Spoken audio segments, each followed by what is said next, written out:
Stick with me here. This game was one of the best 10v10s I have ever played. Hello guys and welcome to a new Steel Division 2 video today by me, Vulcan. In this one I have for you a 10 versus 10 on Krupki, and I'm going to be playing with the 16th Panzer with the balanced deployment type.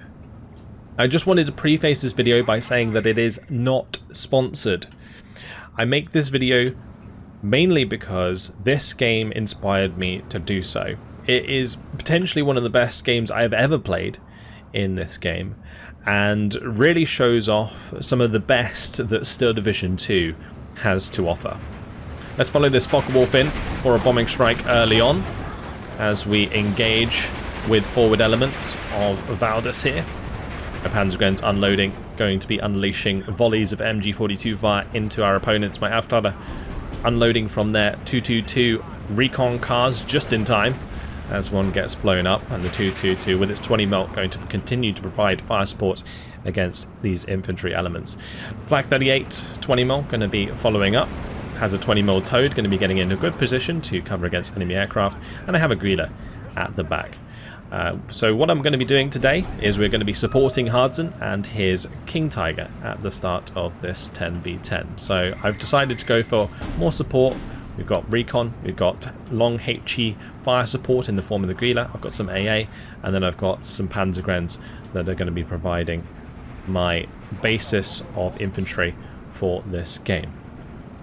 So yeah, the reason I said it's not sponsored is because there's a few things that I want to go over that I really think need to be addressed.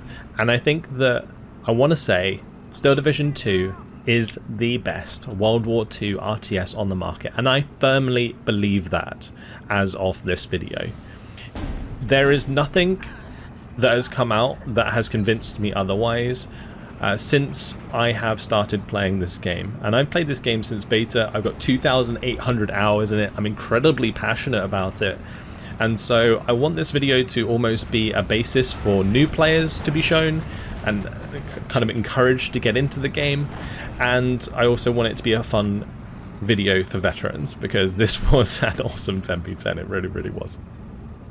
So let's talk about a few things. There is no game like Steel Division 2. It has awesome scale. If I just zoom out, you can see the scale, which later in the game gets pretty mental. You can see the fidelity if I zoom all the way in. Every unit finely modelled and looks really, really awesome. Some better than others, but overall the quality of the units and the graphics when you zoom in for a game of this scale is absolutely astounding. If I zoom in and we go through the village, it just looks so cool.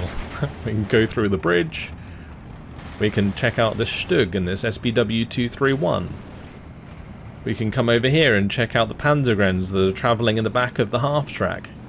There's just so much stuff that you can look at, especially in this 10v10. Now, one thing that I feel puts people off is the money.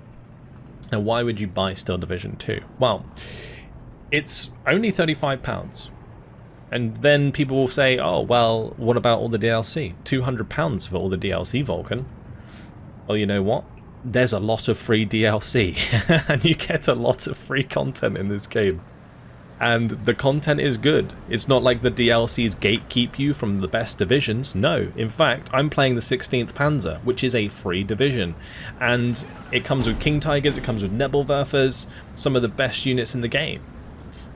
It also, its counterpart in the Nemesis DLC was the 97th Guards in the Saint-Domingue DLC. And the 97th Guards is in fact arguably the best division in the game.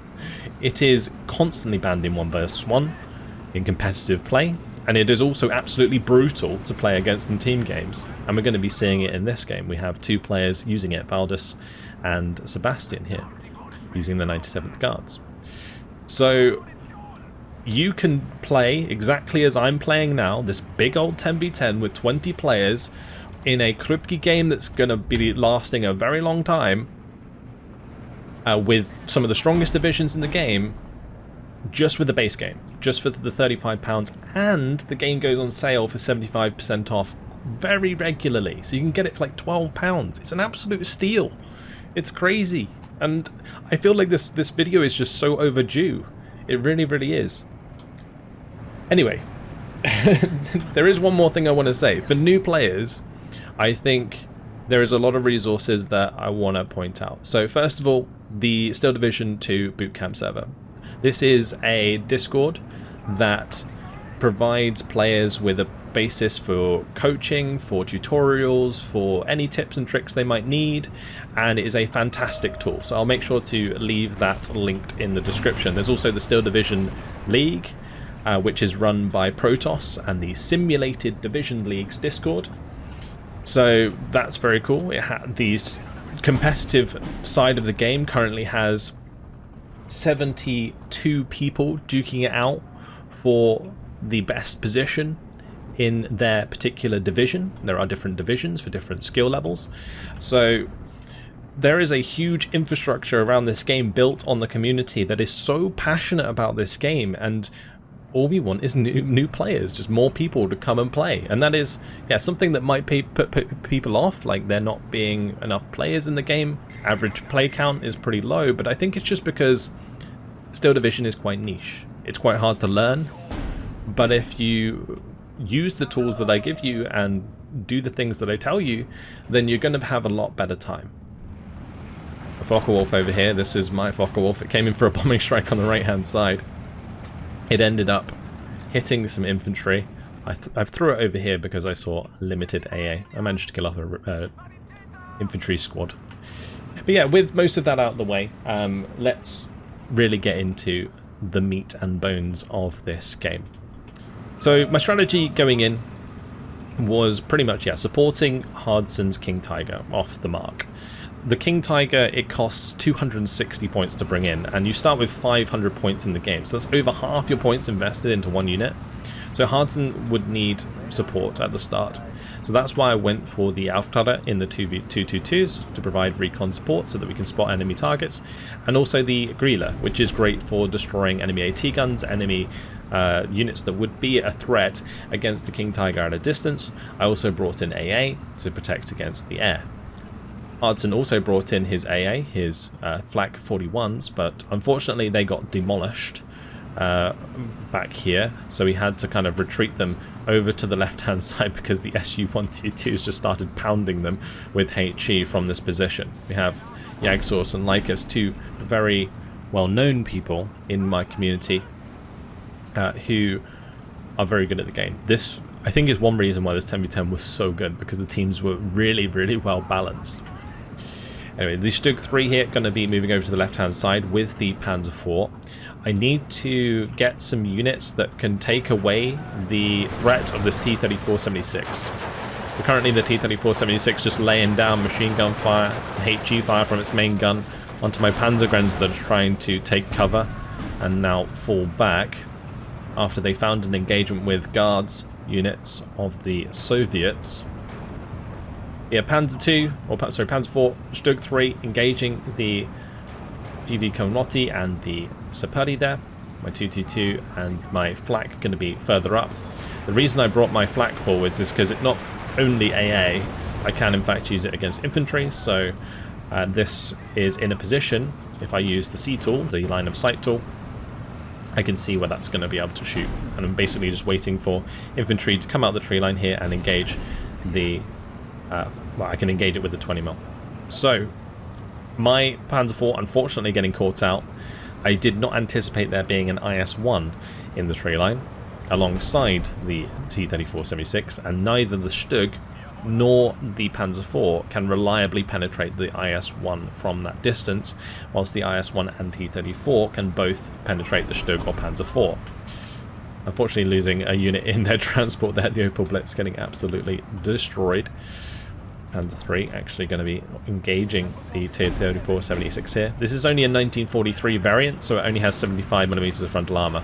Now if you are new to the game, the numbers on the side of the unit, that stands for the maximum penetration of their gun, and the grey number is their armour, their frontal armour, more specifically.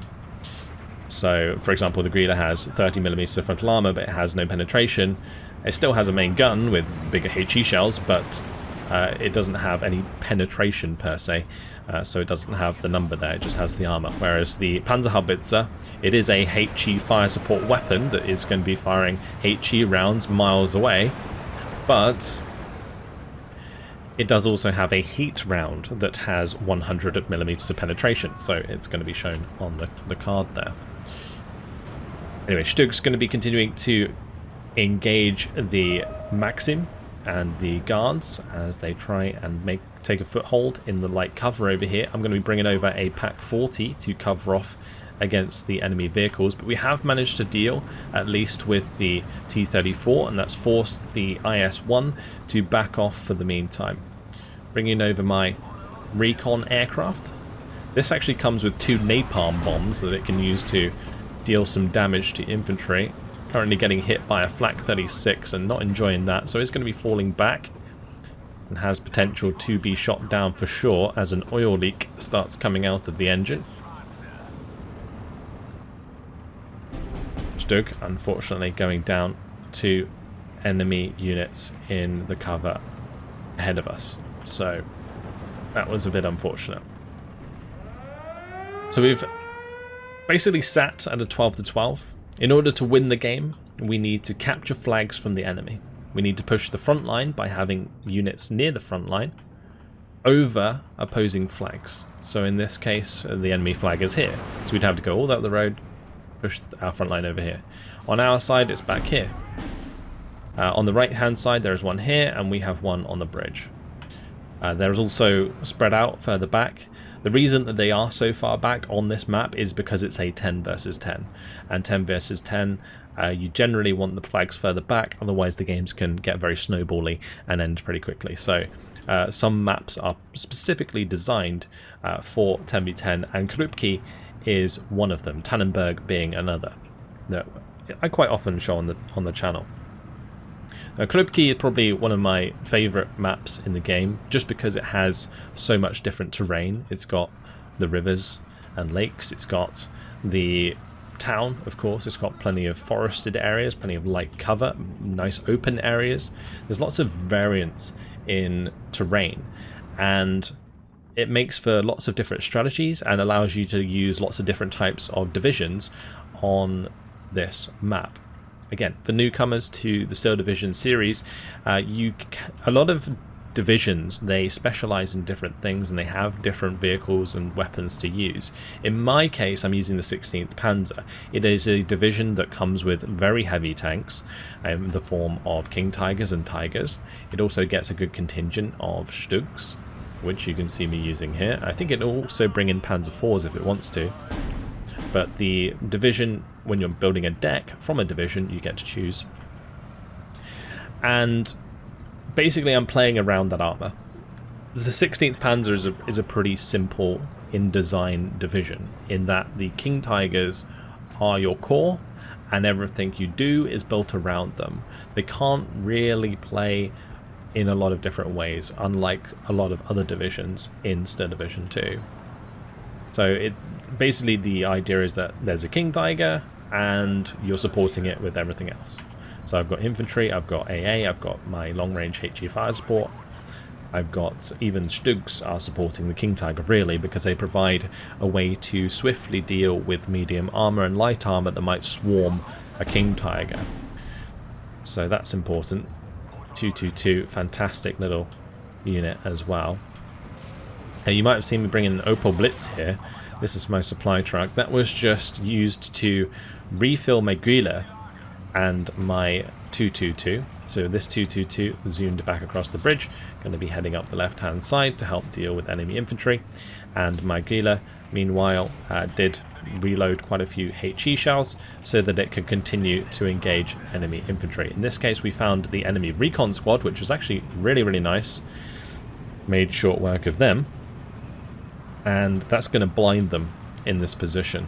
Whilst we still have our recon in position, that is allowing us to see the ISU-152 and the T-34-85. Now I determined that in order to win this game we need to capture enemy flanks. Pushing on this left hand side is incredibly difficult. This is a very deep flank to try and get, and the terrain really doesn't favour you because, as you can see, Jagdsource has deployed a T-34-85 and Su-152s into this right hand position, and they can crossfire from right to left, and there are a lot of gaps you can see that start to appear with the line of sight tool onto these roads, and that prevents you from pushing fast up this road even if you've destroyed all of the units that are in front of you. So you've still got to deal with all of this, but you can also get flanked very easily, or shot in the flanks at least, from this position.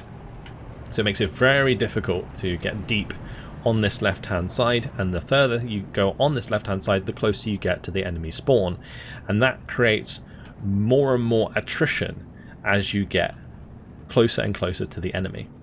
So we have our work cut out over here, so I decide instead of doing my own King Tigers over here and bringing them in as well and stacking this up, I decide instead to bring my King Tiger over to the right hand side. The other thing that determined my decision making in this is we're up against a 97th Guards on this side, and the 97th Guards, they get one of the best off-map call-ins in the game, which is a 132mm barrage ability. It's basically rockets that are fired from a barge on a river off the map somewhere, and it comes down in a huge circle that just demolishes everything in its path.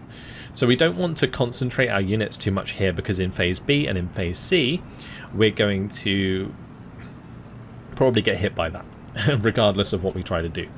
So we need to just kind of minimize our losses and then utilize what we have left to push back or hold the line. And holding the line is going to be the name of the game on the left hand side. On the right hand side, meanwhile, we have a good opportunity to push onto this flag. It's probably the closest flag and easiest flag for us to capture in this game on this side of the map. So I determined that I was going to put a King Tiger out in the open, and I'm going to be supporting it with AA. So you can just see me piling in Mobilwagens. Mobilwagens are pretty much just Panzer IVs with a 37mm on the hull. So pretty cool. And then we have the Aufklärer 222 coming in. That's providing me with recon. The King Tiger doesn't have fantastic optics on its own, so it will require recon support in order to see targets. Unfortunately, I do take some big hits here. You can see that the King Tiger has taken some serious damage as the enemy big artillery is slamming its position. So we're going to be backing it up. But yeah, I've already taken the damage, unfortunately. In Steel Division 2, tanks do have damage. It is just there's no health bar. Every type of tank has a different amount of damage that it can take. So in this case it's a heavy tank, so it can take 12 damage. In the case of like a medium tank, it's 10 damage. In the case of a light tank, I think it's 8 damage. So light tanks can get one shot by medium tanks and heavy tanks. Anyway, kind of going over your head if you're a new player, it doesn't really matter that much. The point being smacked by artillery hurts, and over time it will destroy the tank if it keeps getting hit by it. So what we need to do is make sure that we keep it moving, keep it mobile, just make sure that if we see enemy artillery coming in that we start to move, and so on. Mobilwagens are going to be providing nice AA support though. The next thing I need is leadership. So in Steel Division we have leaders. Leaders provide veterancy to units surrounding them. Commanders provide 2 veterancy to units around them. Veterancy is shown by these stars underneath their icon, and basically the higher the veterancy, the more effective the unit is. In some cases, like infantry, higher veterancy means more damage resistance. In the case of vehicles, it means faster reload time or better accuracy or fast aim time, that kind of thing. That's what they benefit from. So in this case, the King Tiger, I want it to reload faster. That's the main reason that I'm going to be giving it the buff. For the Mobilwagens, it's more about accuracy. With every shot, a unit gets more accurate. So starting at a higher base accuracy is really helpful before they try and hit my King Tiger with an airstrike. Now this King Tiger, it is the strongest, well, one of the strongest tanks on the Axis side. It has 200mm of frontal armor, which is slightly higher than its other variant, the King Tiger P. This is the King Tiger H. The King Tiger P has 190mm frontal armor. The King Tiger H has 200. That's mainly because of the turret. So the turret has slightly more armor, so they've given it a higher frontal armor value. In this case, you can see the King Tiger engaging the T-34 up on the hill there. Unfortunately, missing a couple of shots. I was actually, I remember I was complaining about how the King Tiger crew was inadequate during this game because they just kept missing everything. There is a percentage chance to hit, and sometimes the RNG gods don't really favour me, as many of you who are familiar with the channel and have watched a lot of my Star Division content are well aware of. Again, seeing artillery coming in, reversing away from it. It's big artillery trying to constantly hit my King Tiger. As long as it's not hitting near my rear or actually hitting the top of the tank, then you're okay in this case. It depends on how much armor you have. Like if this is like frontally facing all of those big shots, it can probably tank them all day long. But as soon as they start landing behind it, there's a lot more chance it's going to take damage, and also if it gets hit on top, then it definitely takes damage. Another mobile wagon going to join the crew, and we have the MG42 here. And you can see the concentration of units really starting to ramp up. Now this might look unreadable to those who are less experienced in Star Division 2, but basically I have it set up this way because I find it actually easier to read. I can see each unit individually, and I can see exactly where a unit is relative to its icon. Whereas if you if you have it on the default setting, I'm pretty sure it like divides them all equally, so it becomes a lot easier to read, or at least, you know, you get a relative strength of number of units. Anyway, kind of focusing here on my depressing sight of my King Tiger getting absolutely demolished by a large rocket strike that came in to take it out from what was most likely either xylophones from the 2nd Infantry or Katyushas from one of the Soviet divisions. In this case, I think it was most likely the 2nd US player, just because of the rate of fire of the rockets coming in, but I never actually confirmed what killed that, but we'll find out towards the end of the game. B-26 actually coming in here for a bombing strike is going to be taking a lot of damage from my 37mm AA and ends up getting shot down. Going to crash off the edge of the map. It did end up destroying my SBW222 and the poor Avkada squad that unloaded from it. So that was unfortunate. But now I'm just waiting, basically, to bring in another King Tiger. So I'm bringing in another Avkada to provide recon before I bring in the King Tiger this time, just because the King Tiger is not that important at the moment. And the first one obviously didn't really do too well. It didn't kill much stuff, it missed all of its shots, and then it just got wiped out by enemy artillery.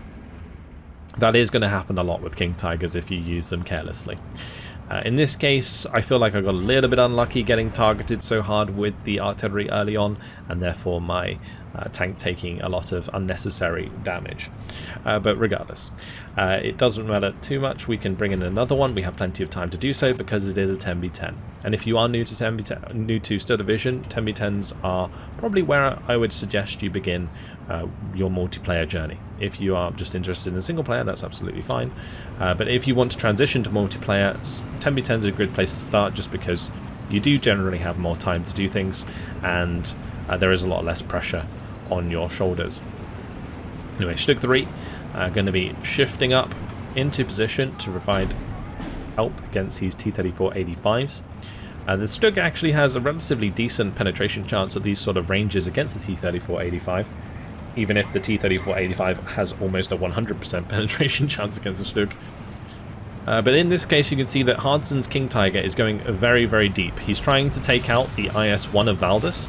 That is leaving him vulnerable to a flanking attack from this medium armor. But what I'm going to try and do is move the Stug into a position where I can help out. I can shoot the enemy T-34 in the side armor. So by flanking it myself, I prevent Valdez from continuing his push, and I actually managed to claim the kill on the T-34-85 with the second shot. And that's going to free up the King Tiger to move forwards once again. So this is why medium tanks are very important to supplement heavier tanks, because they can fire faster naturally, and at closer ranges can aim faster than a King Tiger, because the King Tiger has a pretty slow rotation speed, it's got a pretty slow turret, and so it kind of can get flanked by medium tanks pretty easily, like is happening here. The T-34-76 finding a side shot into the King Tiger. With the IS-1 going down, the King Tiger is free to face frontal armor onto the T-34-85, and therefore will not die to the shot. But my Stug, in the meanwhile, getting another T-34-85 kill is very nice indeed. Going to be engaging a third T-34-80. Oh, sorry, this not an 85, it's T-34-76. But in this case, I managed to get the turret stuck, which is very good, because when the turret stuck is off-center, it's very difficult for the tank to aim properly, and it can't basically align its gun very well. But now I have my next King Tiger coming in. You can see my big boy coming onto the field, and it's going to be supported by the double Griller, by the mobile wagon on this right hand side. So I've got one Griller so far, going to be bringing in a second at some point, but in the meantime, yeah, King Tiger going to be joining this little group of units in this position. I've also managed to get my Alpha Cutter into a really, really nice spot. So these guys are going to provide me recon onto this ridge that is currently burning, so that if any AT guns start pushing through here, I'm going to be able to see them and engage them with Griller from distance, whilst the King Tiger deals with any armor. Now I will go to say that whilst the King Tiger is potentially one of the best tanks on the Axis side, it is not the best at every role. In this case, the King Tiger's role is to destroy enemy heavy armor or engage medium armor at range. Anything other than that, there are probably better tools. So for example, Panzer IVs are incredibly good at dealing with medium armor at medium to long range. And they are somewhat better, you could argue, than a King Tiger at doing that. Because they just aim faster, they fire faster, and they have enough penetration, whereas a King Tiger just overpens. Like in this case, the T-34-85, I'm guaranteed to penetrate this at this range. Whereas a Panzer IV probably still could penetrate it, but would be firing faster, so it has more chance of finishing the job. But the King Tiger here, having plenty of chances to get shots on target, and another absolutely drunk King Tiger crew allows that T-34-85 to get away, as it misses a 90% shot, getting XCOM'd a little bit in this game. But it's okay. It's a law of averages. In my case, the average is very low, but in general, you will find that tactics best luck. And in Steel Division 2, whilst luck can be a factor, it is not necessarily that important in an overall game, unless it comes down to really key units like the King Tiger. If it came down to luck that I lost a King Tiger, for example, then that could actually have a huge impact on my ability to impact the game myself, actually. Now Magrila here, going to be engaging the Su-152. Su-152s with their HE can cause criticals onto enemy vehicles, so you can see he knocked out my driver when the HE round exploded in front of the Griller, which I would say makes very big sense. Oh, unfortunate that the Offman went down there. That was a nice enemy artillery strike coming in that took out both the Opel Blitz as well.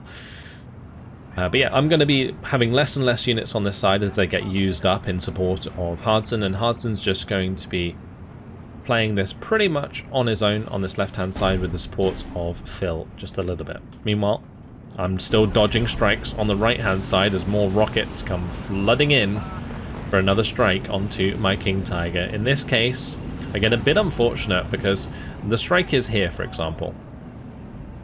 And this is like a couple of Katyushas probably this time. And or maybe Andrushas even, because the rockets are exploding quite large. But the dispersion is huge. And for some reason, the first rocket comes all the way over here and just smashes the Opel Blitz and the Panzer III. Now, unfortunately, this was a supply truck. So my supply truck blew up behind the Panzer III, and therefore the Panzer III died very quickly indeed. My King Tiger does manage to escape that relatively unscathed. It's still a little bit damaged, but overall it's alive and should still be okay. It's just very, very difficult for me to find value out of a slow and cumbersome Axis tank. The same thing that's a problem with elephants. Elephants are large, self-propelled, armoured, like AT guns basically, that have a huge amount of frontal armour, but they just move so slow. And yeah, whilst they're not going to be penned in the frontal armour, they can pen anything they want to pen, they're still extremely vulnerable to artillery. And so that is the thing that I'm going to have to constantly watch out for on this right hand side as these rocket strikes continue to come in. Now, the good thing about me being hit by rocket strikes, you probably think, what are you talking about, Vulcan? Why would you want to be hit by rocket strikes? Well, in terms of a team sense, at least the rockets aren't hitting the town. If the rockets were hitting the town, the amount of rockets that have been fired at my King Tiger were hitting the town, they could break down the town and push towards our flag, and this is what wins them the game at the end of the day. So I'm actually soaking and distracting a lot of units whilst also taking kills myself. In this case, it's the Tiger E managing to find the kill onto the T-34-85 that was on top of the ridge. So a nice kill there for the Tiger. See, this town is going to slowly but surely get absolutely destroyed. Some Soviet units there running away from all of the machine gun fire. This one, the SDKFZ 259, providing that fire support, and again the unit's just getting more and more throughout this game. The SBW222 is still providing fantastic fire support. The 222 autocannon in a recon car is a very, very nice combination and allows us to get a lot of damage down onto these infantry. Here comes another rocket strike towards my King Tiger. In this case, what I decided to do is drive forwards. Now, what quite often experienced players will do is they will target their artillery slightly behind the tank they're trying to fire at, because your natural instinct as a player is to reverse away from the artillery coming towards you. So what you end up doing is accidentally reversing into the strike. And you're also slower, so you'll be reversing into the strike slowly, which is obviously not a good thing whatsoever. In this case, I decided to use my forward gear to move forwards in order to get out of that situation. Now, in this case, I can get away with it because I know that I'm out of range of a lot of things that could potentially shoot me in the side when I move forwards. And I almost want to move forward so that I can engage all of these T-34-85 1944s that are shooting at us from range. But there are cases where you won't be able to do that, and therefore your King Tiger will just take a lot of damage, because if you drive forwards, there might be like an AT gun over here, for example, that just shoots me in the side. Now, I know there's not an AT gun here, because there's no bridge for them to get an AT gun across to get on this side. But we got an airstrike coming in here, Lag coming in with its HE rocket. It's not going to do much damage at all. Tu-2s coming in as well for bombing strikes are going to take a ton of damage from my AA and get shot down. The second one also taking a ton of damage but getting out. And in this case, we more or less saved the King Tiger from annihilation, because if all of the bombs of those Tu-2s had dropped and the rockets came in at the same time, it would have taken way too much HE damage and just died. In this case, we stopped the bombs from landing and the rockets were not adequate enough.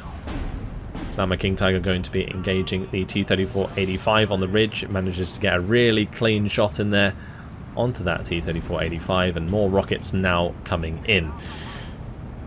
Big rockets these are. Fortunately, the Mobilwagens, they do have a relatively good armor. I wouldn't say that the guy on top is particularly safe, but that's okay as long as the hull is intact. It's still a working vehicle. The Flakveling unfortunately going down. In this case, the Mobilwagen getting annihilated by one of those rockets. So a bit of an unfortunate strike, but the King Tiger is still alive. I've just kind of got to be a little bit careful because some of the AA is falling back. In this case, not enough of it is falling back for the B-26 to get through, so that gets shot down. And you might see that I have a second King Tiger arriving. So I really need to double up, and the reason that I need to double up on these King Tigers is so that I can have one King Tiger sit out in the open and cover this left side, while I have another King Tiger actually try and push forwards and put pressure onto the edge of this tree line. Now, since our player Grimguy on the hill here has managed to get quite far up, we know that there's nothing on the edge. There's also Salva here and Saw. They are trying to secure the ridge, and if the ridge is secure, I don't have to worry about being shot in the side by T-34s that might climb up there, or even AT guns that move into this tree line. I don't have to worry about tanks and AT over here, just infantry more or less. So I'm free to move straight forwards towards this area if I would like, and that's what I'm going to be trying to do eventually, and you can see that I am starting to do with the Panzer and their half-tracks. Unfortunately, my half-track getting taken out there as it surrenders an enemy unit, but my Panzer are still alive, and that's okay, and this half-track's now going to be trying to run down some enemy infantry of the Soviets. So some Mustad Madlid there. Unfortunately, another rocket strike came in just then. You might have seen the King Tiger pop up. That was unfortunate for me. I think it was like one of the first rockets just absolutely smashed it and took it out. I'm trying to work out where it died. Ah, there it is. Yeah, that one wasn't getting away. It was already damaged by previous artillery, so it unfortunately got taken out. And now my plan to push forwards this King Tiger aggressively has to kind of wait, although I feel like I'm in a comfortable enough position to do that for now. So more Panzer coming in. They're going to be attempting to push up on this right hand side, and the whole idea right now is to create a foothold on top of this hill that we can use for the rest of the game in order to win. Mustang coming in there, getting shot down unfortunately. B-26B coming over again. Using them on their own is not really the best way to get through this much AA. As you can see, we have a 88 here from Salva. There's McShab's Flagvilling. We have multiple mobile wagons. I've got, you know, the support of any AA on the left, so Sauron's SD Gear Z71, which is but just a Flagvilling on a half track. Like, there is a lot of AA here, and what you want to do with those big old bombers, they're not Bostons, the Marauders, the B-26s, is have them grouped, have them all come in at the same time.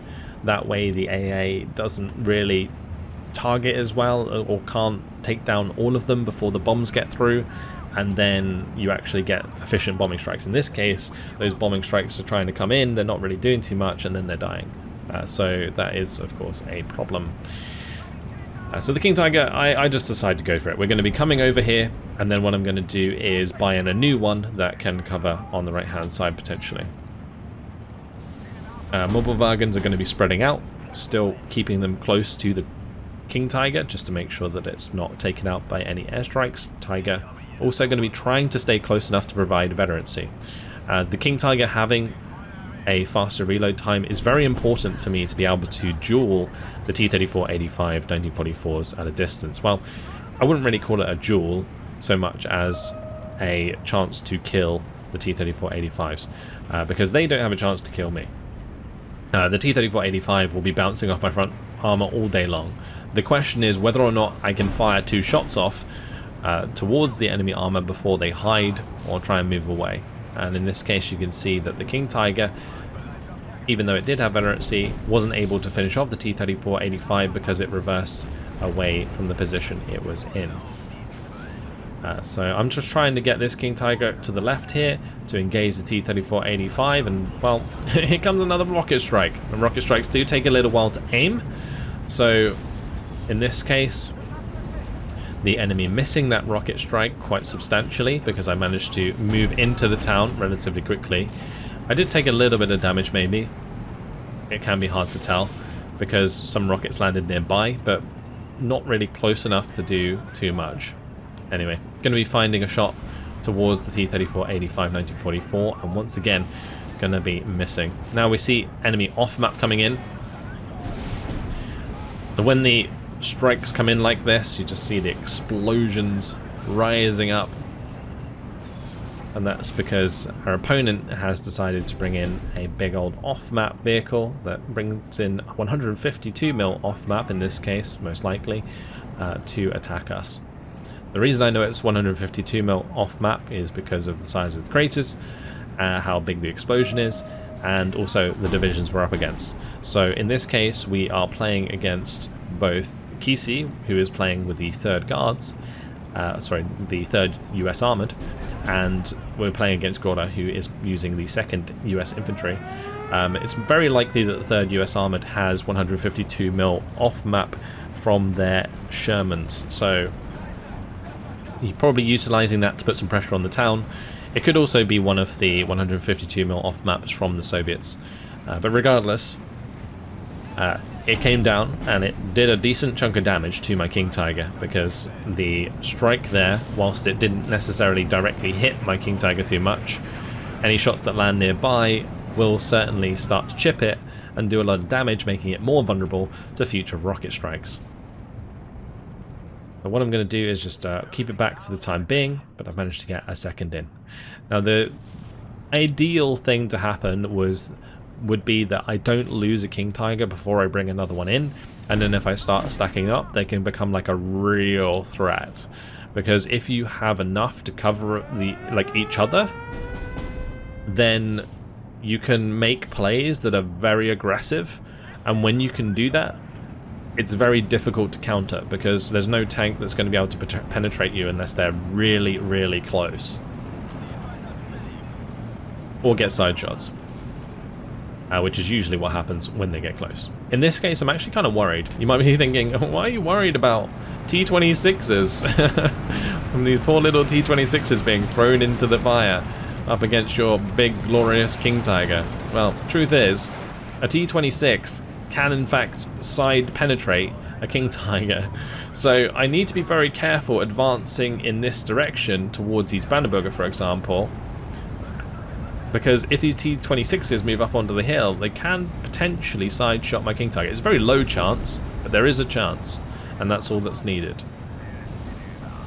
Big rocket strike coming in there, killing enemy armor, but we also received one ourselves. My King Tiger now getting extremely damaged, and unfortunately my Tiger leader getting taken out on the end of that as well. So my King Tiger is falling back across the bridge. So what I'm going to decide to do is use the fresh King Tiger that hasn't taken any damage yet to continue the push that was making before, because I'm a lot more likely to get artied here near the town than I am on the right hand side, because arting me in the town is infinitely more value. Look at those bombers go down. Big old bomber wing came in. This is Lycus messing around with his bomber wings. Unfortunately, we do have a lot of AA, so multiple of those did get shot down, which is exactly what we need to do. There was also a bunch of Focke-Wulfs that came in strike teams to nuke enemy units on the front. You can see the rhinos running from that. We've got rockets coming in, this time going to be hitting the Mobilwagen. We're probably targeting the King Tiger. My Mobilwagen just kind of paid for that because it was left in the wrong position there. But yeah, my fresh King Tiger going to be moving across, going to be able to soak at least some artillery, and meanwhile the one that is damaged I'm going to keep on the far right side. It makes it a lot less valuable target. King Tiger is still a great target to kill and a lot of good value if you do kill it with artillery, but because it's not surrounded by other units, it's a lot less likely to get targeted than this King Tiger. So this King Tiger can soak more, so that makes more sense to have it there. Meanwhile on the left side, King Stug Grille still trying to do work. This Grille was providing nice support throughout this game for Hardson. Hardson now trying to get his King Tiger P to deal with the IS-2 1944s. Now the IS-2 1944s actually kind of struggle to penetrate a King Tiger at long range, but at closer ranges they can penetrate, and if they do penetrate, then they one-shot your tank, because the shell of an ISU-15 or a shell of a ISU 1944 sorry, IS-2 1944 is quite large and therefore has a lot of explosive power. ISU-152 going to be making a run at from my King Tiger. I've got to be a little bit careful. The ISU-152 can land a strong side shot into the King Tiger. It's just got to be able to aim. And that is, I guess, the biggest sort of roll of the dice there that I just don't want. In this case, another strike coming in. Most likely xylophones again. And that's going to be forcing back this King Tiger. It's just trying to enjoy the river, you know? Just trying to enjoy the river. Okay, all of my units nicely spaced. Again, just in case of those rocket strikes. And yeah, if that rocket strike was to land on this King Tiger, it probably would have died, because this King Tiger is actually really, really low on health right now. If you zoom in on tanks, you can kind of see what condition they're in. When they are in perfect condition, you can see the camo really, really well. When they've been hit a lot, they start to get dents in their armor, and they start to get a bit charred and turn rusty as well. Well, rusty looking. It's more just like the explosion and debris that's blasted all over them, the mud that has been engulfing them from the big explosions. If I look at this King Tiger, it's still pretty fresh, because it kind of dodged most of the enemy rockets, but in this case, yeah, it's very damaged. One sort of swift gust in the wrong direction and that's gonna get annihilated. P-47 making a bold strike on its own. In 10v10, AA does get very dense. The best way to deal with it is by killing it with artillery before you make airstrikes, or you can just bring in huge airstrikes like we saw with the Mitchell bombers, or the Focke-Wulfs, for example, and you can just kind of overwhelm the AA. They don't know what to hit properly, or they don't focus down enough units quickly enough for before the strike actually gets value. So that's kind of like the trade-off there. Anyway, Grilla still trying to do damage with the Tiger E's here. Unfortunately, artillery on the left-hand side, I think, took out the commander that our team had here. So no more 2 veterancy for my King Tiger or my Grilla. We have only got 1 veterancy, but 1 veterancy is better than no veterancy, so I'm okay with that. Meanwhile, on the left-hand side, Valda's starting to make a significant push with some of his M2A1 half-tracks and Lend-Lease half-tracks here with their 50 cals. They brought in the Tanko Thessaloniki, which are trying to push up on that side. Meanwhile, my King Tiger is going to continue to try and engage here. That hill, an absolute death trap for units. You can see there's a bunch of T-34s sitting up on the edge of that hill. And my King Tiger is trying to do as much damage as it can. There's also a couple of Shermans that are trying to provide some fire support. King Tiger actually taking transmission damage. This was really, really bad. A transmission damage for a King Tiger, realistic, but also really frustrating because it makes it very slow and it rotates even slower. So I'm going to be backing that off. I'm actually going to want to try and fix it up so that it can move as quickly as it needs to again. Nice rocket strike there, is doing tons of damage. We got a big rocket strike coming down here. Not my rocket strike, one of my teammates manages to get a lot of damage, and this just turns into an absolute killing field up on this ridge. Enemy rocket artillery coming in now again. This time it's going to be the Andrushas, and they're going to be firing towards where my King Tiger was. The rest of my units backing off. I was unsure if that was going to head towards me. But if my King Tiger's falling back and kind of not covering the ridge here, I can't keep my Grilla or AA forwards. And that is something that a lot of players could benefit from doing more often.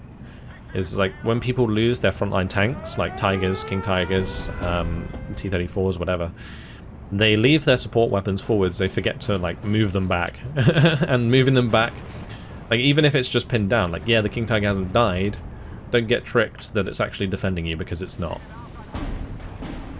So you want to be making sure that your Mobilwagen, your Guerilla, your SDKs at 7-1s in this case are moving back and getting into a safer position. Anyway, Werflammens are going to be engaging on these two areas, one up on the hill, one on this light cover. I'm going to be targeting my Nebelwerfer to this hill, which has the same rockets as the Werflammen, big 300mm rockets. You can see the damage that it deals here. The Lascadet losing a lot of men. Big strike coming in there, taking out the ISU 152 as well. And these Nebelwerfer 300s really came in clutch throughout the game. So we're going to be loading that back up, getting it into a position to resupply it. We'll get it unloaded, reloaded, and ready to go once again. But I don't want to keep it in that position because it's likely to get counter-batteried by enemy rocket artillery, enemy tube artillery, that kind of thing. So yeah, we don't want to have it in the same position. Guerilla now going to be engaging the Mustad-Bandit as they continue to push forwards. I believe Genjeft was using his man-spam 7th Estonian unit. Another thing that's great about Steel Division 2 actually is the sheer amount of units in the game and the amount of nations that are not otherwise represented in different games, which I think is really cool. So in this case we have the Estonians. We have Estonians both on the Allied and Axis side, just like we have Romanians both on the Allied and Axis side in the game now. There are Hungarians, there are even the Czechoslovak unit that got added recently, for example. So much cool stuff in Steel Division 2. Anyway, King Tiger here, going to be smashed by more rockets, the xylophone. This time around, not able to find the kill.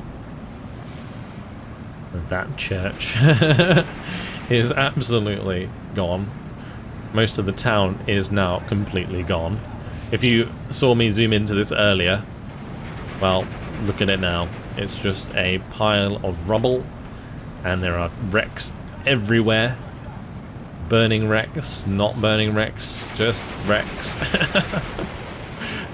We can follow this all the way up the road, and we'd probably be able to see more up here if we had all player perspective, but in this case we've been following the game from my perspective, and this whole time the game has remained 12-12 on flags. Neither side really doing too great at pushing the other or finding an advantage significant enough to take ground, and it's been an attritional battle so far that has been absolutely awesome. So I'm going to be again continuing to get the Guerilla to do damage. Look at these big rounds that land, just demolish these units. They're trying to continuously get through. But this time around what I'm doing is I'm bringing up the Panzergrens again with the half-track. So what these half-tracks allow me to do is engage these Mustad-Bandit and force them back quite easily. Because the Mustad-Bandit, they don't have any AT weapons. They only have rifles and MP40s. So a half-track with armor is very difficult for them to kill. And the MG42 can pin them down quite easily because they are disheartened.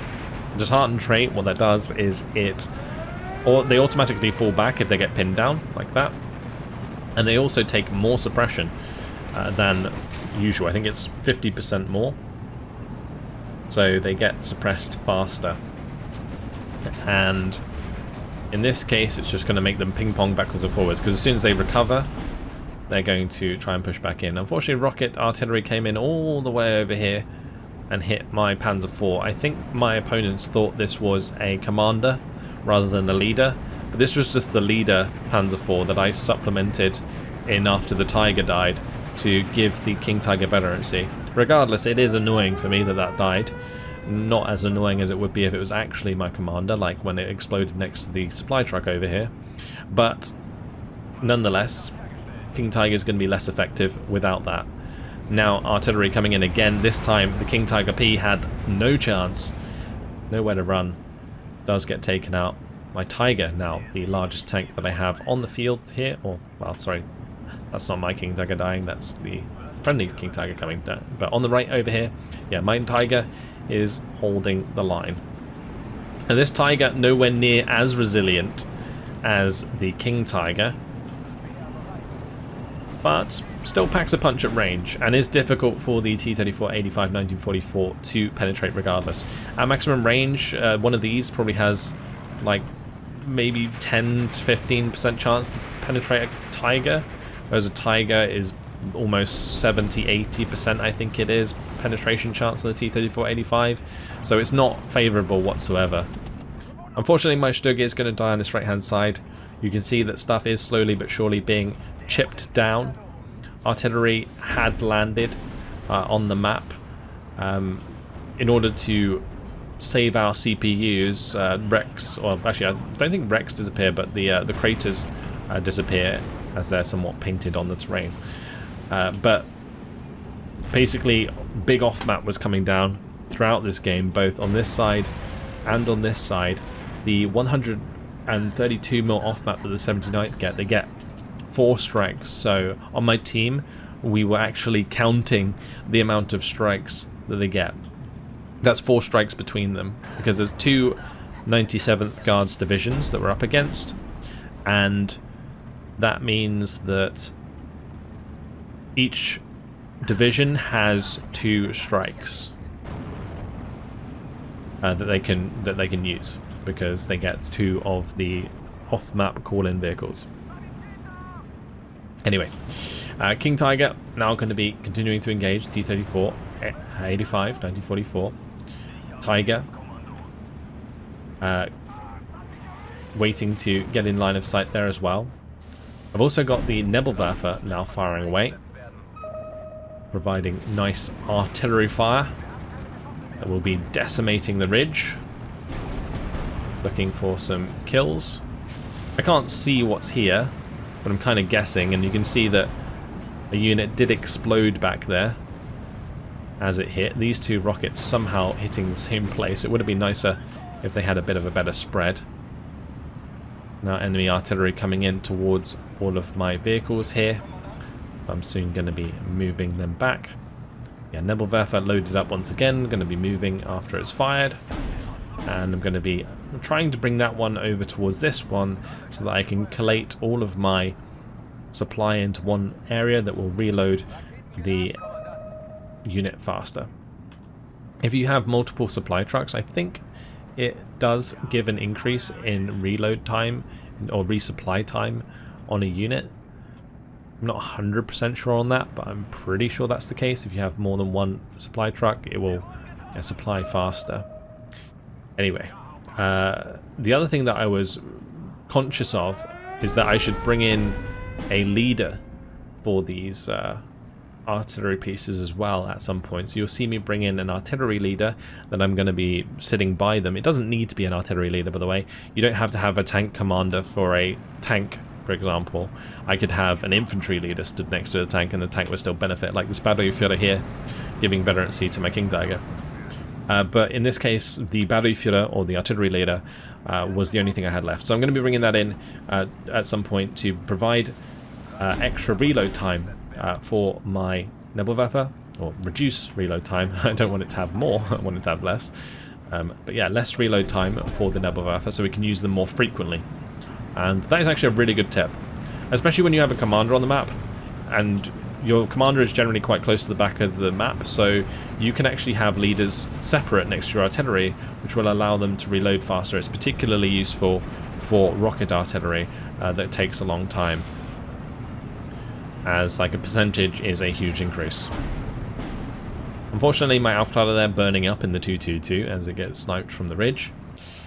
Meanwhile, on the left-hand side, another Battlegroup going to be coming in for this King Tiger that I'm trying to use to help support.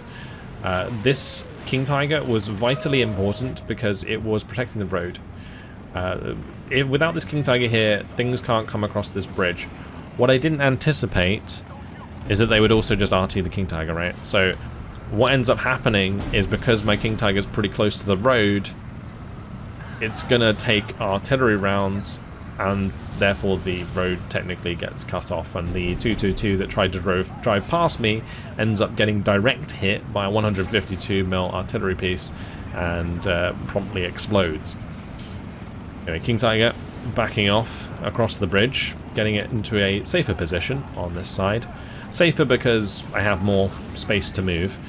Here, I don't really want to drive forwards because I'm going to end up driving forwards into three 152mm HE guns in the form of these SU-152s. And also, there's a river behind me, so if I try and reverse, then I'm stuck. Also, if I get forced to fall back, my driver might just panic and just get stuck on the edge of the thing. It's like, oh no, I have nowhere to go, and he just sits there and dies. So yeah, the King Tiger being over here at least allows me to move it around a little bit more and have a bit more freedom in that regard. And you can see that the artillery shells are following me over here, so I'm going to move it over to the right, get it out of line of sight so that the enemy stop firing here, because it is not very helpful for my team. As you can see, the Opel Blitz does get caught by that artillery strike.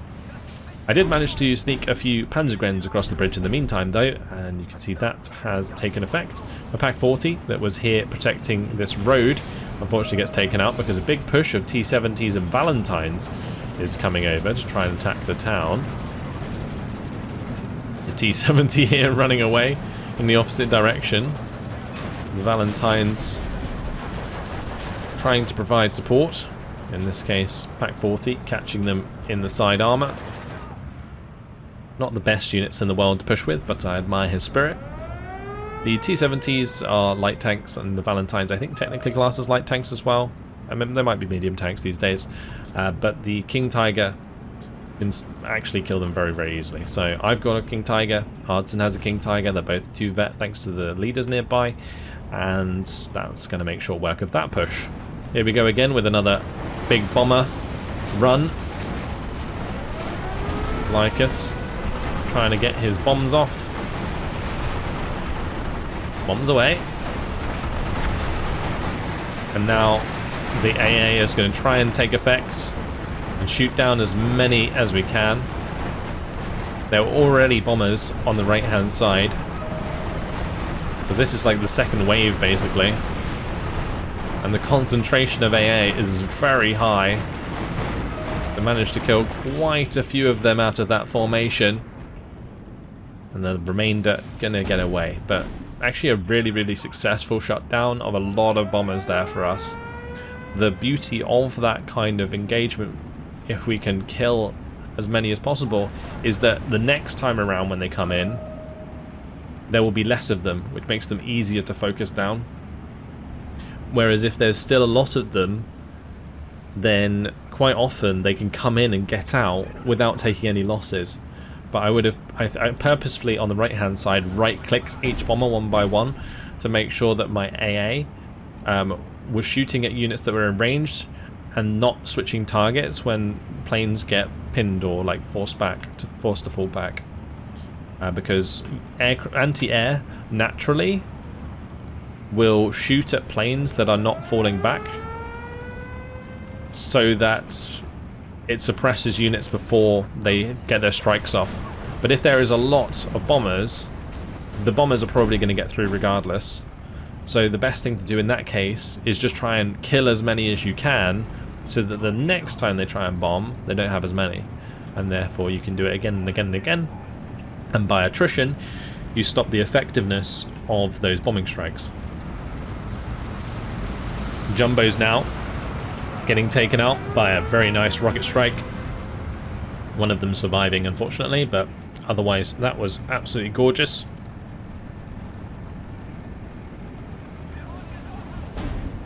Now airstrikes coming in. King Tiger under threat.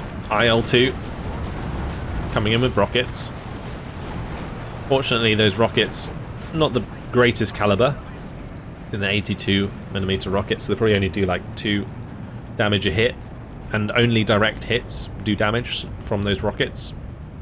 So it may have slung like 8 rockets at me, but if only 1 hits, I only take 2 damage, and it's got 12 health, so no chance for that really to go down if it's got a decent amount of health left. Now P-51s coming in for a strafing run. I'm just going to go ahead and say it, but Mustangs are not strafing aircraft. They are absolutely... Well, I was going to say terrible at it. They do have a lot of 50 cals, but they fly very fast, so they don't get a lot of time on target, and that way they don't really pin things down very quickly, and neither do they really do much damage because they're inaccurate. So yeah, just not effective. Don't try that at home, boys. Big artillery strikes coming in here, rockets flying everywhere, and yes, rockets are very much the name of the game in these big blobbed up areas. But just check out how awesome that looks. The pure scale of warfare is just unmatched in Steel Division 2, it really is. The waves of Laskarid coming in with the Gvardia DP. Laskarid being the Estonians. They are actually equipped pretty well. They have PPS 43s, the SVT 40s, and the DP. The T-34s up on the ridge here, trying to provide good fire support. Currently engaging the tanks further down. Saw's Panthers here, out in the open, trying to engage up on the ridge. Just check out these scenes. Doesn't that just look gorgeous? The Panthers trying to engage the T-34s up on the ridge. Do have the height advantage, but are certainly inadequate when it comes to the gun. The Panthers are a lot more likely to penetrate T-34 85s at the distance than the T-34 is to penetrate a Panther. The Flamen, once again, going to be trying to engage a large concentration of forces. Half track there, going to get blown up. Some Gvardia get taken out of it and then killed by a second rocket, unfortunately for them. SBW222 currently trying to engage some infantry with its machine gun. Meanwhile, on the left side, you can see that things are starting to disintegrate. We are getting very late into this game. 1 hour and 7 minutes into this game. So we've come a long way, but we still haven't managed to get there. In this case, we are very, very close to this flag, and we are going to briefly capture it. We've managed to pin down the enemy forces on the other side of the front line, which is basically taking away their ability to push the front line, whilst the Panzergrenz maintain, I was going to say they're untouched. They've lost 8 of their men, but they aren't pinned down. As soon as they get pinned down, we lose control of the flag due to the concentration of forces here. But we were holding it for a little while. The first sign of a break in the Allied front line. P2 trying to come in for a bombing strike, getting swiftly forced off and destroyed. My Stugs here, sitting at close range. Unfortunately, King Tiger gonna get taken out by another rocket strike. This time around, I don't think I was even paying attention as this came in, so I had no chance of stopping it. And it's going to be burning up with the rest of these wrecks on the front line. It wasn't a really good position there to kill any units that were trying to peek through the train buildings back here. But alas, not ideal. Now a big artillery strike coming in from the left hand side. Massive rocket strike smashes this area. I still have my Tiger that's providing good support onto the ridge. As long as we keep coming up against T-34 85s and not IS-2s, we're okay with that position. On this left side, the King Tiger that retreated has now set up shop in this back garden and is waiting to basically attack anything that gets into range. It has the 2,000 meter maximum range, so it can engage anything that comes down this road. Meanwhile, I'm going to try and get a couple of Stugs across. I've also managed to forward a couple of Grens across this river. So this is shallow enough for us to push a few infantry across.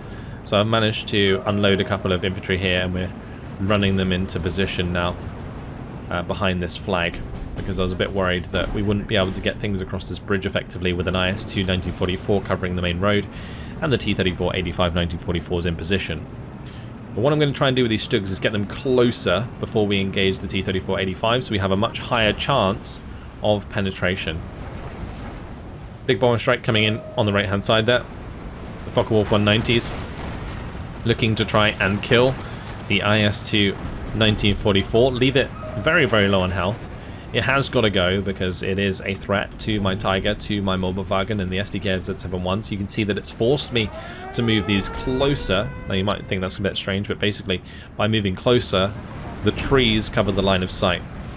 So the IS-2 is not really going to be able to engage me in those positions, whilst the AA is still going to be able to fire up at the IL-2s in this case that are coming in with their cluster munitions.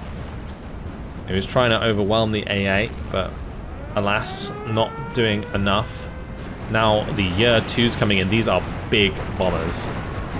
These Year 2s, they have plenty of 1,000 kilogram bombs, but they are incredibly slow. So 2 of them going down, and now we have the next Mitchell bombing run coming in. And I'm going to be trying to shoot down as many as possible. You can see that I am right-clicking the Mitchells, and I'm right-clicking ones that are closer. Just making sure that I shoot them down, and then I'm shift-ordering right-clicks onto all of these so that we can kill them.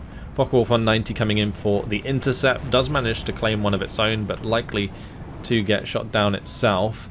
Also the Focke-Wulf light bombers coming in to help with that, but are both going to get taken out. There's a pretty big concentration of 37mm AA, and the Focke-Wulfs do not like that. So now I'm going to be looking to try and finish off the IS-2 1944 on the right hand side with a rocket strike potentially, but I saw aiming at it with his Werframmen. So in Still Division 2, good tip, if you're still here, then thank you very much for being here. If you are still here, make sure to give me a comment and tell me that you watched this far. Just say like IS2 or something in your comment if you got this far, to let me know that you did. But anyway, regardless, in Still Division 2, you can click on friendly units, and you can hold shift and it will tell you their orders. So in this case I can see that Grim Guy's given his half-tracks a unloaded position order here. If I select my own ones and press shift, I can see my orders, but IL-2 there, going to get shot down. Yeah, if you want to see friendly orders, it can sometimes be very useful. So in this case I can see that the Werframmen is going to target the IS-2, and so that's now firing away and is hoping to land a 280mm rocket on target.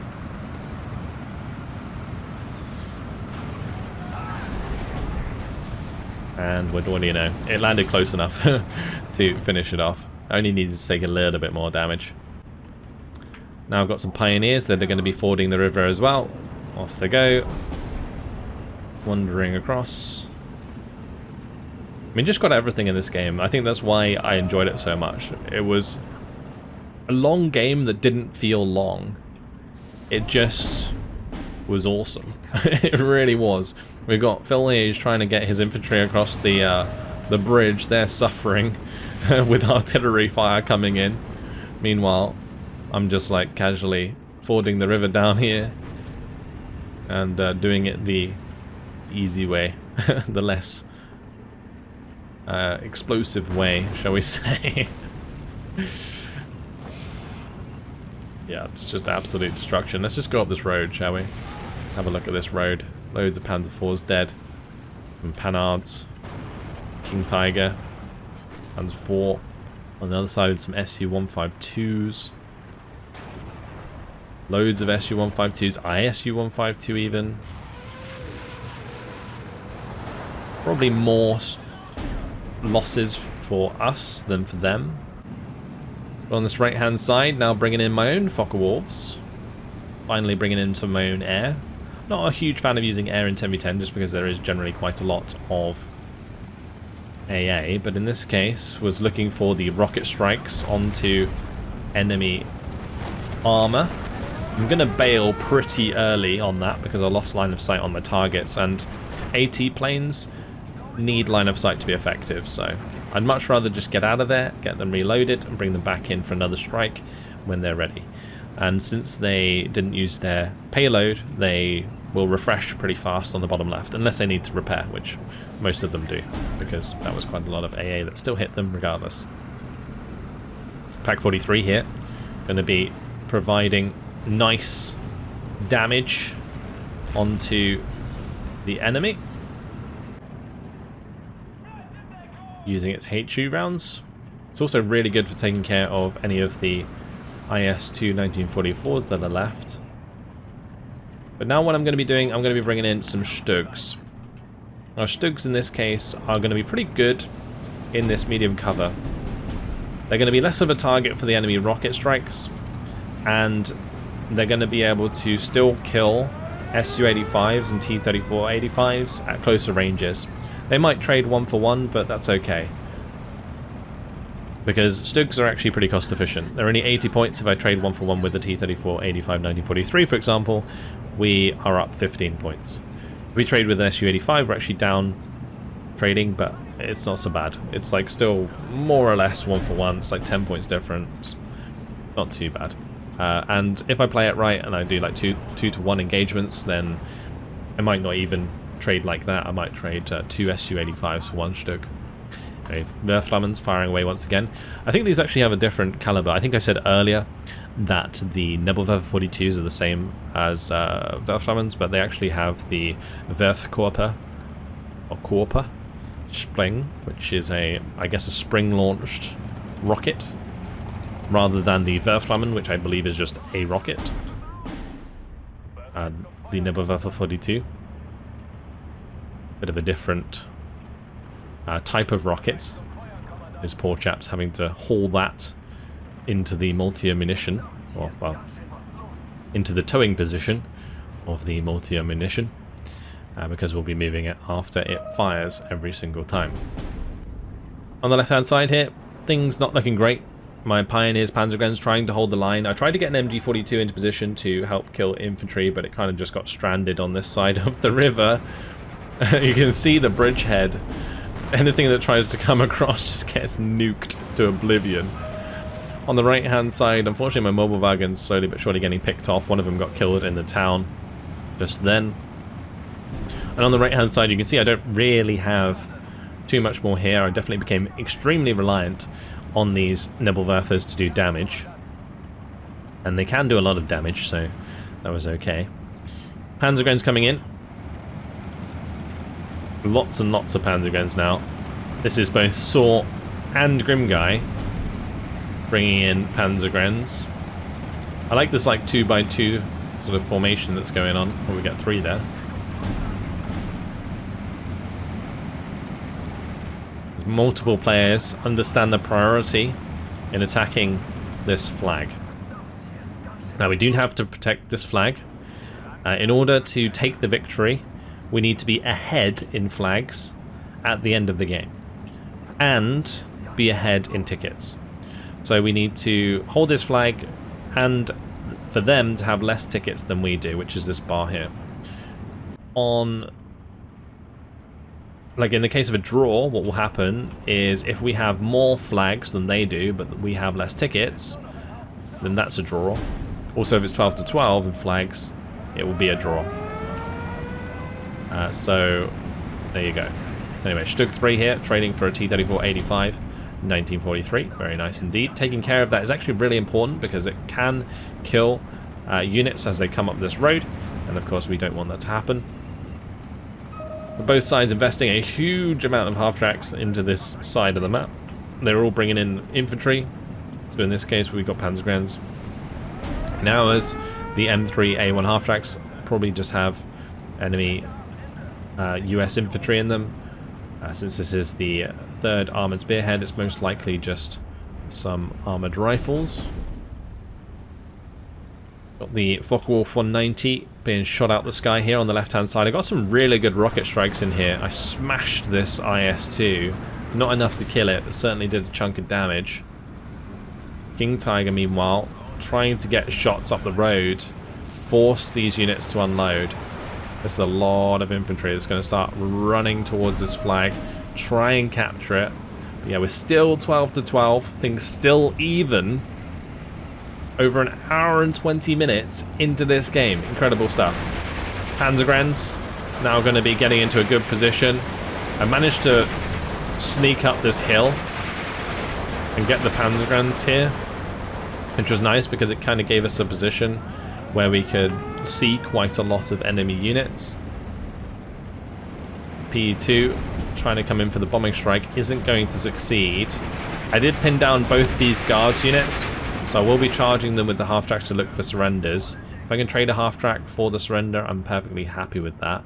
Just keep trying to break down the number of infantry that's on the top here. But as I move up, I'm going to be spotting an M5 gun, the M4A3. There's just a bunch of tanks up here that are going to be wiping out that poor half-track. I'm going to be keeping my last little Panzergren unit there. But look at this, there are just so many units. A lot of them are going to start to fall back as they come under artillery fire. But it's still anyone's game as both teams advance on their respective offensive flags. Nice rocket strike there is going to kill the T-34-85. My two Nebelwerfers are back here waiting to be fired once again in front of their supply trucks. So Panzergren getting a good engagement against the Sapadi PPSH, which is nice. These Sapadi PPSH, they can't really fire back at that distance with their submachine guns, whereas I can keep my rifles and the MG34 on target.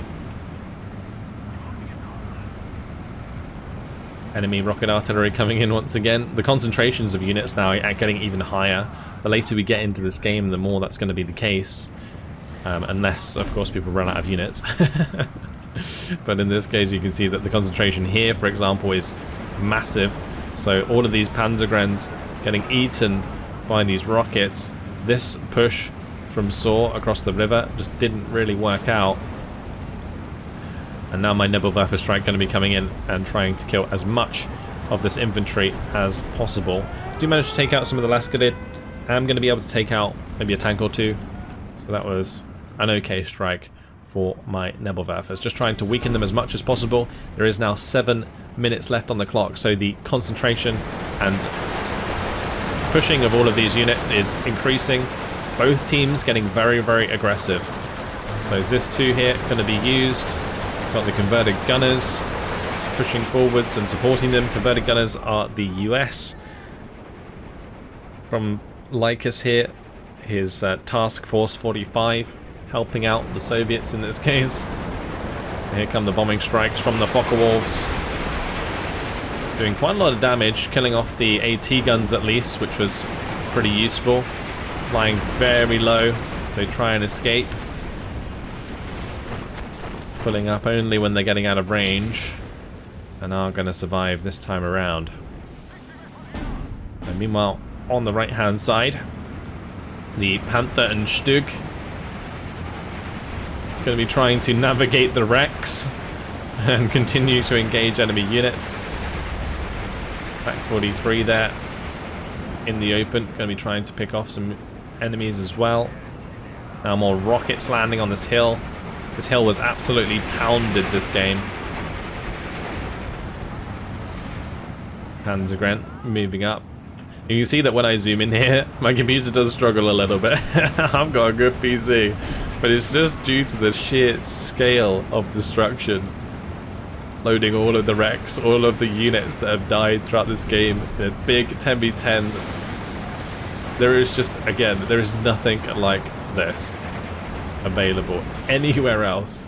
It just gets better and better and better as more and more units just start charging towards each other in desperation now to take each other's flags. Just pure waves of infantry. In this case, we're coming down to Sitterungs. Security troops they are. The rest of the Panzergrens marching to battle towards the guards. The MG42s just rattling in your ear there. We've got the Nebelwerfer 150 mils even here, firing away off the road. A little bit of a break of rule, like rule 2. It's not an actual rule in the game, but it's a kind of a community rule that I've made up in my community. Don't fire artillery on roads. The main reason you don't want to do that is because if an enemy tries to counter battery you, then it will land on the road. And the road in this case is very important because it supplies our reinforcements, and if enemy trucks, or sorry, friendly trucks are trying to get down the road, then yeah, they're going to get hit by the counter battery that was actually not even aiming for them in the first place, like so.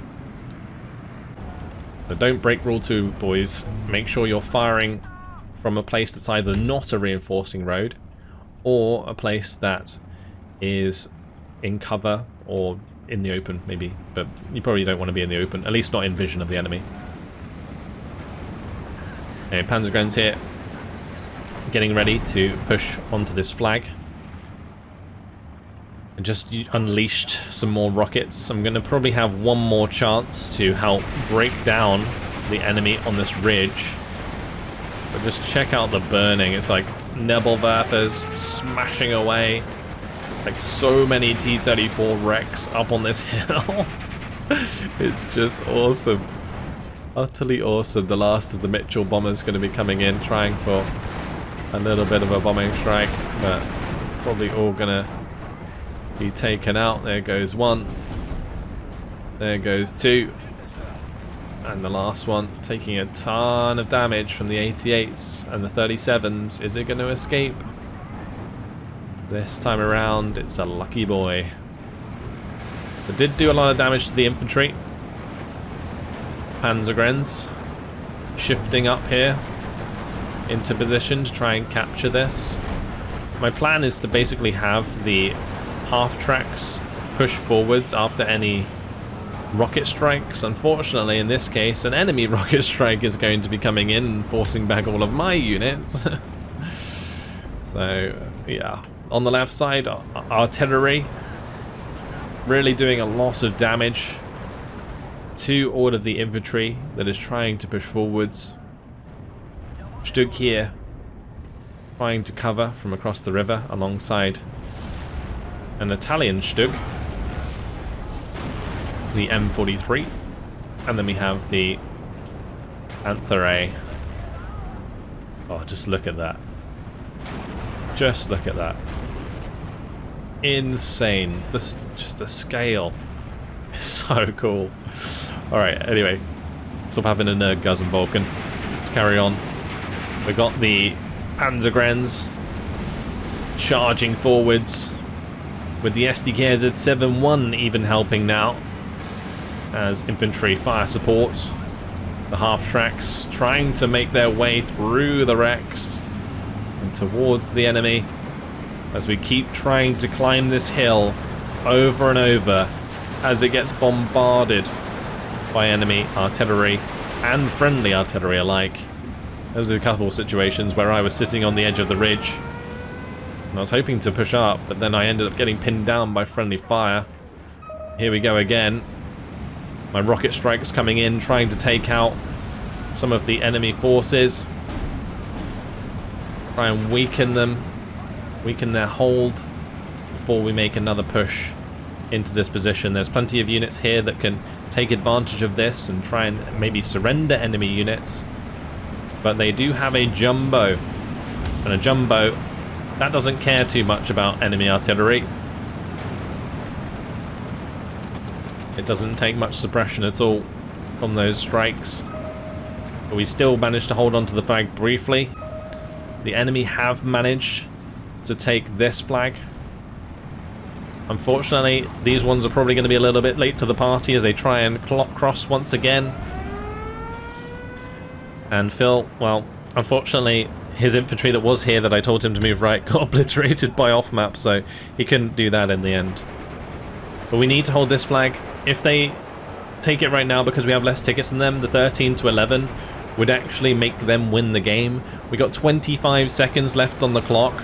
The wave of infantry trying to push forwards. We just about managed to capture the flag. 15 seconds remaining. My Focke-Wulfs come in clutch, take out a couple of the enemy tanks that were blocking our way. Enemy rocket artillery smashing all of this infantry as it tries to push up. And there it is. That's the end. We managed to hold on to the offensive flag. And just like that, a 90-minute Krupki game that was just absolutely awesome. In the end, 7,740 kills to 6,085 losses. Need I say more? Steel Division 2, best World War II game on the market. Thanks for watching, hope you guys enjoyed it, and I'll see you in the next one.